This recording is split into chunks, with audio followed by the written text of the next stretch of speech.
어린 왕자가 어디에서 왔는지 알게 되는 데는 오랜 시간이 걸렸다. 그 아이는 나에게 많은 걸 물었다. 하지만 내 질문에는 전혀 귀를 기울이는 것 같지 않았다. 그러나 아이가 내게 하는 말을 통해서 나는 그에 대해 조금씩 알아가게 되었다.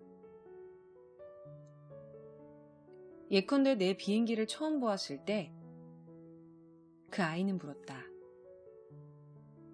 저기 있는 물건이 뭐야? 그건 물건 아니야. 그거 날아다니는 비행기야. 내 비행기. 아이에게 내가 날 수 있다는 말을 하며 좀 우쭐한 기분이 들었다. 아이는 놀란 눈치였다. 뭐? 아저씨, 하늘에서 떨어졌어? 그래. 나는 짐짓 겸손하게 대답했다. 와, 그거 재밌겠다. 그리고 어린 왕자는 웃기 시작했다. 하지만 나는 화가 났다. 내가 겪고 있는 고통을 남들도 진지하게 받아들여 주기를 바랐다. 그래, 아저씨는 하늘에서 떨어졌구나. 그럼 어느 별에서 왔어? 그 아이가 다시 말했다. 그 질문은 새로운 사실을 담고 있었다. 너는 어느 별에서 왔니? 내가 물었다. 하지만 아이는 대답하지 않았다. 여전히 내 비행기를 쳐다보면서 고개를 살래살래 저었다. 하긴 저걸로는 아주 멀리서 오기는 어려웠겠다. 그 아이가 말했다. 한참 동안 아이는 생각에 잠겨 있었다. 그리고 나서는 주머니에서 양을 꺼내 바라보았다. 그 아이는 그것을 마치 보물처럼 여기고 있는 듯했다. 나는 다른 별에 대한 이야기에 무척 호기심이 생겼다. 그래서 더 많이 알아내려고 애를 썼다. 꼬마 친구, 너는 어디서 왔니? 어디 살고 있는 거야? 내 양을 어디로 데려갈 거야? 그 아이는 잠시 말이 없었다. 그리고 나서 대답했다. 아저씨가 내게 준 상자에는 아주 좋은 점이 있어. 해가 진 후에 양이 집으로 사용할 수 있으니까. 물론이지. 낮에 양을 묶을 밧줄도 그려줄게. 양을 이제 맨다는 그런 말뚝하고. 이 말에 어린 왕자는 충격을 받은 것 같았다. 양을 묶어둔다고? 이상한 생각이네? 하지만 묶어두지 않으면 양이 길을 잃게 될걸? 어린 왕자는 다시 웃었다. 가야 어디로 가겠어. 어디든지, 가령 곧장 앞으로 간다든지. 그러자 어린 왕자는 아주 심각하게 말했다. 그건 하나도 상관없어.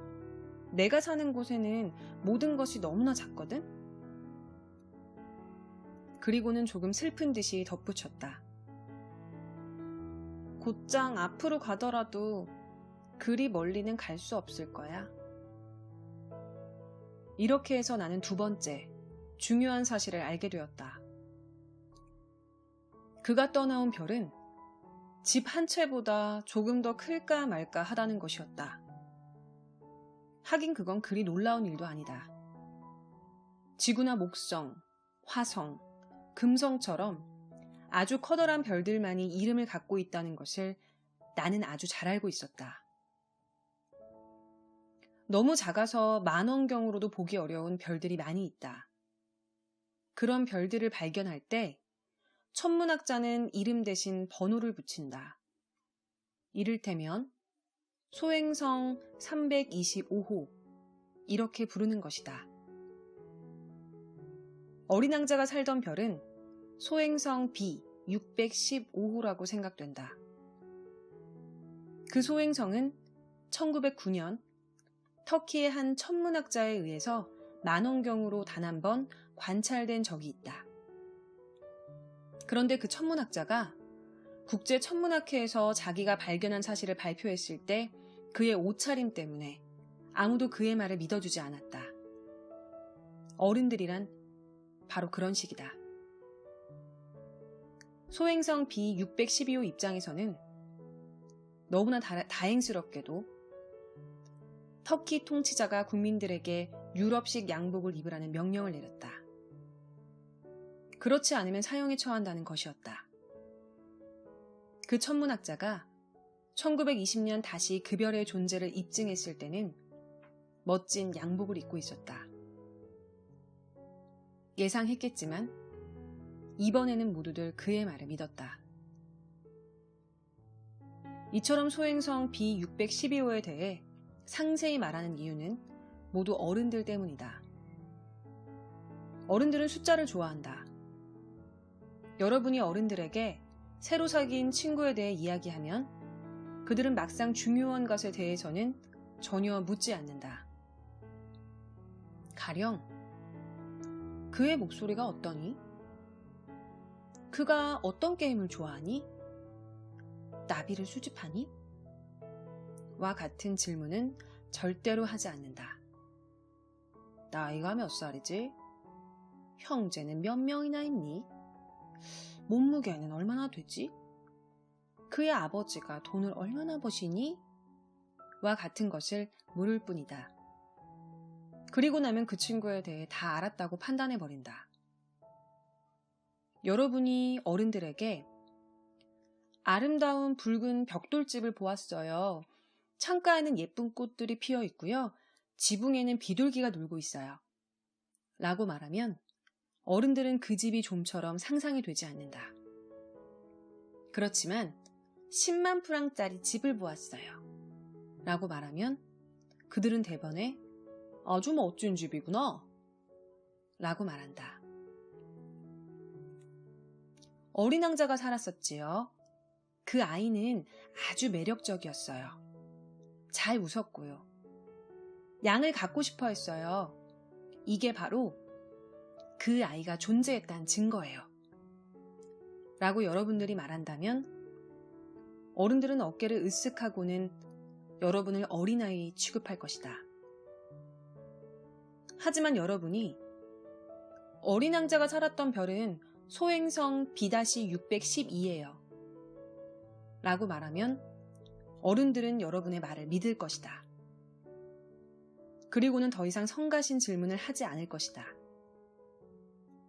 어른들은 항상 그런 식이다. 그렇다고 해서 어른들을 나쁘게 생각해서는 안 된다. 여러분은 어른들을 너그럽게 이해해 주어야 한다. 하지만 물론 우리 어른들 가운데도 인생을 이해하는 사람들은 숫자를 그다지 좋아하지 않는다. 내가 이 이야기를 동화처럼 시작했어야 했다. 이렇게 말이다. 옛날에 어린 왕자가 있었다. 그는 자기 몸집보다도 크고 아니다.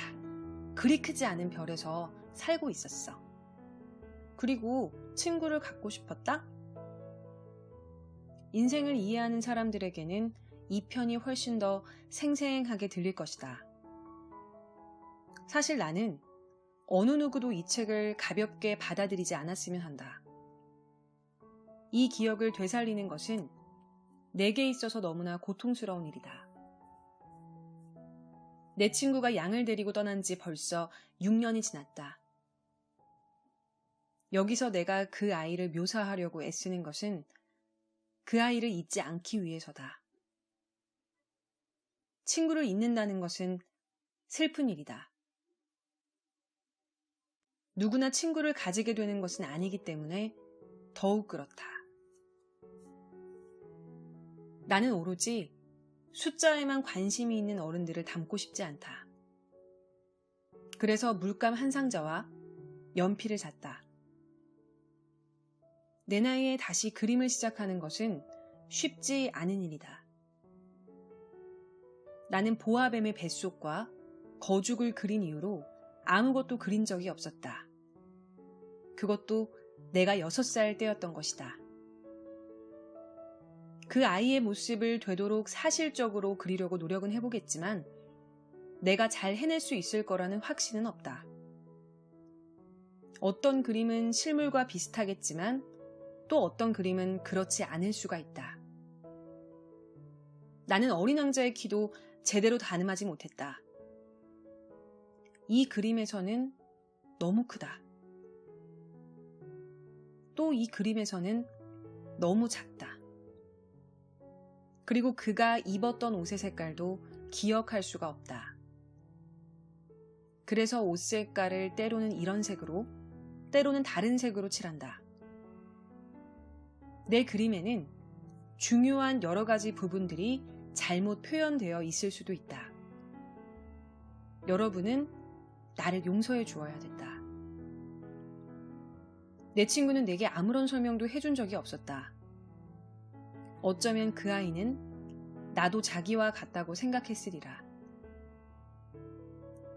하지만 슬프게도 상자 속에 있는 양이 나에게는 보이지가 않는다. 나도 어른들과 비슷한 모양이다. 나도 나이를 먹었음에 틀림없다.